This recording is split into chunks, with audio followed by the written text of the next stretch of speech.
Mais les origines de la famille Joubert, c'était au départ Isnard, aux alentours de 1848-1850. On a commencé à planter des rosiers au Plan de Grâce, quartier de la Fontaine, parce qu'il y avait un peu d'eau. Et le développement, il s'est créé après le canal de la Sienne, après 1872. Là, il y a eu un développement jasmin et rosier, parce que tout le monde avait un peu d'eau. Alors l'eau à cette époque-là, elle était apportée, on avait l'eau un jour par semaine, 24 heures. Le garde-canal, il nous ouvrait et on avait l'eau pendant 24 heures et on n'avait théoriquement pas le droit de la stocker.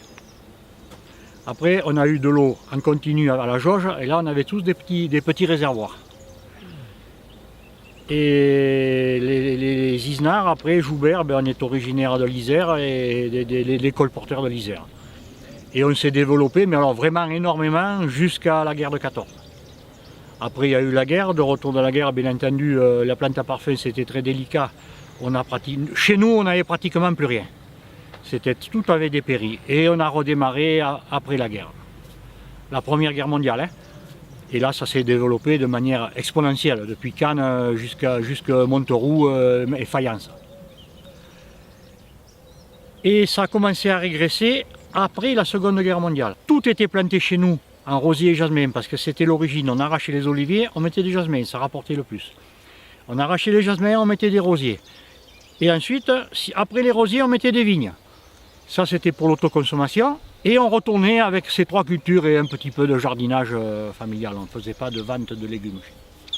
La rose chez moi, j'ai recommencé donc dans les années 90 avec l'appui technique de la famille Mule, parce qu'ils étaient très pointus et bien en avance par rapport à mes voisins qui en avaient encore un petit peu.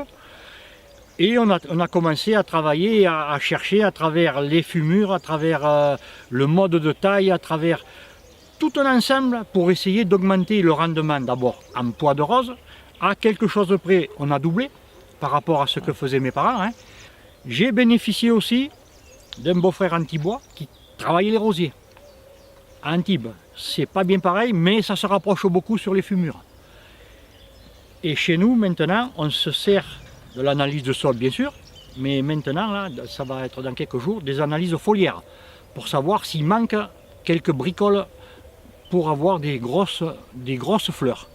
Et à travers ça, on arrive à augmenter un peu le rendement en absolu. Pas énormément, mais c'est tellement infime, mais c'est important. Ça craint le puceron, mais surtout un champignon qui est la rouille. C'est une forme d'oïdium qui est rouge, et ça influe énormément sur la grosseur de la rose, sur le poids qu'on peut récolter nous. Et après, chez moi, la rose est cueillie et portée aux extracteurs, aux différents parfumeurs à qui on traite immédiatement. Je ne la garde pas au lendemain et ça permet d'avoir un rendement qui est bien supérieur pour eux. Jusqu'aux années 80 à peu près, les rosiers ils étaient taillés différemment.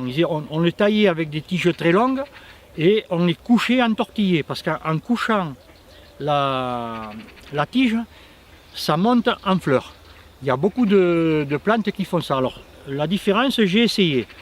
Le rendement en poids est à peu près le même. Il n'y a pas de différence. Mais le travail est beaucoup plus compliqué et il y a un savoir-faire qu'on n'a plus. Nos parents, la taille, c'est pas difficile, mais entortiller, il y a un savoir-faire. Il faut garder bien à la même hauteur pour que tous les boutons montent. Ça, c'est très compliqué. À ma connaissance, il n'y a plus personne qui pratique ça. Donc, on fait une taille qui se rapproche plus de la taille des roses à fleurs, quoi, des antibois. C'est un peu plus rapide, il y a un peu moins de travail. Et la taille chez moi, c'est début décembre jusqu'à actuellement, jusqu'à 15 mars. On taille avec ma femme, on est face à face parce que ne faut pas donner le coup de sécateur n'importe où. Là, c'est très compliqué et bien taillé, c'est 20% en plus ou en moins de récolte. Hein. C'est gigantesque. Et mon beau-frère à Antibes, ils arrivaient à avoir 2 roses en plus par rosier. Mais quand on vendait la rose à 10 francs l'une à l'époque, c'était important. Hein. Et pour en avoir 2 en plus, nous, c'est essayer d'avoir quelques bouquetiers. Parce que là, vous voyez, il n'y a qu'un bouton, mais ça va monter. Et ensuite, vous allez avoir une multitude de boutons, et c'est celui-là qui va fleurir le premier. Le premier qui sort, il va monter jusqu'à cette hauteur-là. Et tant qu'on ne le cueille pas, si on la laisse, ça ne fleurit pas. On la cueille le matin, 2 heures après, vous voyez l'autre à côté qui continue à pousser. Et c'est tous les jours. Et on cueille pareil, on commence toujours au même endroit, et on finit toujours au même endroit. Même s'il pleut, même si on a des problèmes, ça c'est immuable. Parce qu'il faut 24 heures pour que ce soit bien cueilli. Que ça bien fleuri, pardon. Et après, quand il est 11h, 11h30, là, il faut que ce soit cueilli. Que le soleil les a un peu abîmés et le rendement n'y est plus. Dès qu'on voit le pistil, on l'accueille. Mais après, ils en ont l'habitude. Hein. Une qui ne voit pas le pistil, c'est pour le lendemain. C'est une qui a fleuri pour une raison ou pour une autre. Et il nous arrive assez souvent qu'il fait une nuit un peu fraîche et il n'y a rien. C'est pas fleuri. C'est une nuit un peu fraîche et puis ils arrivent le matin, il n'y a rien. Donc les parfumeurs, nous on ne cueille pas. Et ça nous arrive tous les 2-3 ans, on a un ou deux matins où... et on craint surtout les gelées fin avril. Parce que le rosier ne craint rien, mais les boutons, oui, les boutons gèlent. Nous, c'est la Saint-Marc. C'est le patron du village, là, la Saint-Marc, on risque plus rien, mais avant la Saint-Marc, on risque. C'est pour ça aussi qu'on les taille un petit peu plus haut que par rapport à avant, parce que pour gagner quelques dixièmes de degré en hauteur. Le froid, il est toujours au plus bas, au ras du sol. Et on ne travaille jamais, plus jamais quand on a commencé ou quand on ne travaille plus. Il faut que la terre soit sèche, parce que la terre humide, ça réfléchit un peu plus le froid. Ça, c'est l'expérience, hein. Il faut que la terre soit comme ça, bien sèche. Et on finit quand ils sont vraiment vieux, comme ça, là, à peu près, hein, parce qu'après les cueilleurs, ça fait trop haut. Ça doit avoir 17-18 ans par là. Tout dépend si on compte l'année de plantation du sauvage ou si on compte l'année qu'on a greffé. Parce que chez moi, j'ai tout greffé sur place. La plante se développe beaucoup mieux. Maintenant, gros problème, il n'y a plus de greffeur qui veut travailler dehors.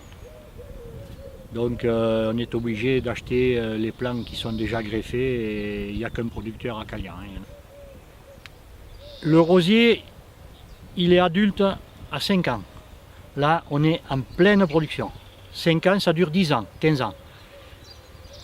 Chez nous, ça c'est l'expérience, la première année, on ne récolte pas. On coupe les boutons. La deuxième année, s'ils sont beaux, on cueille. S'ils ne sont pas beaux, on enlève la moitié des boutons. Parce que c'est facile à comprendre, on ne fait pas travailler un gosse de 2 ans. Hein. Là, il faut faire la plante. Et après, on a du rendement. C'est pour ça qu'on est arrivé avec M. Bianchi à avoir des rosiers qui n'ont rien à voir avec les voisins. Là, la grosseur des plantes, mais parce qu'on n'est pas... Enfin, il faut savoir attendre. Et ça, c'est le monde paysan, c'est pas... Et ensuite, le rendement, en moyenne, on fait 4 tonnes hectares. Ça, c'est en moyenne. Et bon, un peu plus, un peu moins. Alors, on peut avoir des meilleures années que comme partout. Hein. Des années où on ne sait pas pourquoi, les rosiers ne montent pas. Ils montent du faux bois.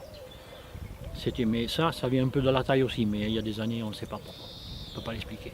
Alors, en moyenne générale, c'est 400 kg de rose pour 1 kg de concrète.